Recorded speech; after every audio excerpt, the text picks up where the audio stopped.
আগামী বিধানসভা নির্বাচনে ভবানীপুরে বিপুল ভোটে আগামী বিধানসভা নির্বাচনে ভবানীপুর ক্ষেত্রে মৌদানাজিকে বিপুল ভোটে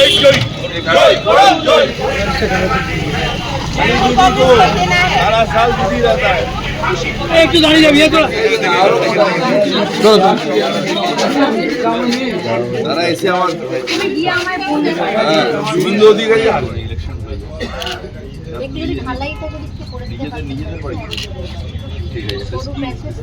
আসছে না বাংলার উন্নয়নের কান্ডারি মমতা ব্যানার্জি বাংলার উন্নয়ন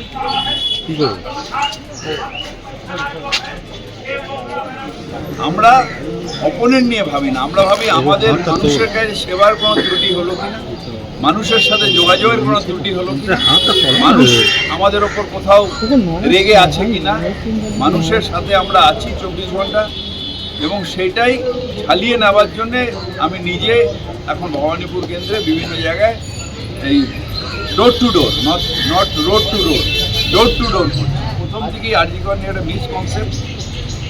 আমরা রাজ্য সরকার নিরপেক্ষভাবে যে কেউ দোষী হোক তার শাস্তির দাবি করে এবং ভিতরে কী হয়েছে আজকে কী হয়েছে আমি জানি না, কিন্তু প্রথম দিন থেকে নিয়ে এখনো পর্যন্ত যে গাফিলতি হবে তার আইনত বিচার।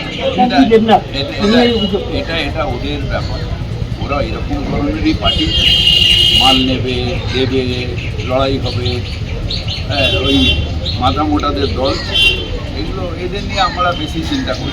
কয়েনের এপিট আর ওপিট, এপিটে আরএসএস বিজেপি, ওপিটে হচ্ছে ভীম আর এইসব নাম, এগুলো নিয়ে কোনো কিছু না।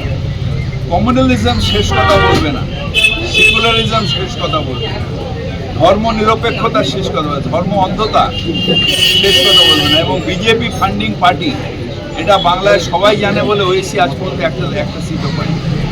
এখন নতুন তার দালাল হয়েছে, তারাও জিরো হবে বলে আমি বিশ্বাস করি। কারণ বাংলার হিন্দু হোক, মুসলমান হোক, শিখ হোক, পার্সি হোক, খ্রিস্টান হোক, ধর্ম নিরপেক্ষতায় বিশ্বাস করে, ঠাকুরের সেই বাণীতে বিশ্বাস করে, যত মত তত মত। এদিকে ধর্ম ওরা সুশ্রুড়ি মারে, এদিকে এরা সুশ্রুড়ি মারে। এই সুশ্রুড়ির মধ্যে আমরা নেই, আমরা মানুষের পাশে আছি। 24 এলাকায় শরীর খারাপ, দৌড়ে নিয়ে চলো হাসপাতালে, কেউ অসুবিধায় পড়েছে তার চলো, তার রেশন কার্ড হচ্ছে না চলো, 24/7 যা যা সার্ভিস দরকার আমাদের তৃণমূল সংগঠন দেয়। তৃণমূল কংগ্রেস বিপদের সময় আছে, কেউ রাস্তা ভুলে সুন্দর দাড়ি সাদা মুখ থেকে চলে যায়, আবার যখন বিপদে পড়ে তৃণমূল কংগ্রেস কোলে নিয়ে তাকে সেবা করে। এটাই তৃণমূল কংগ্রেসের আদর্শ। রাজনৈতিক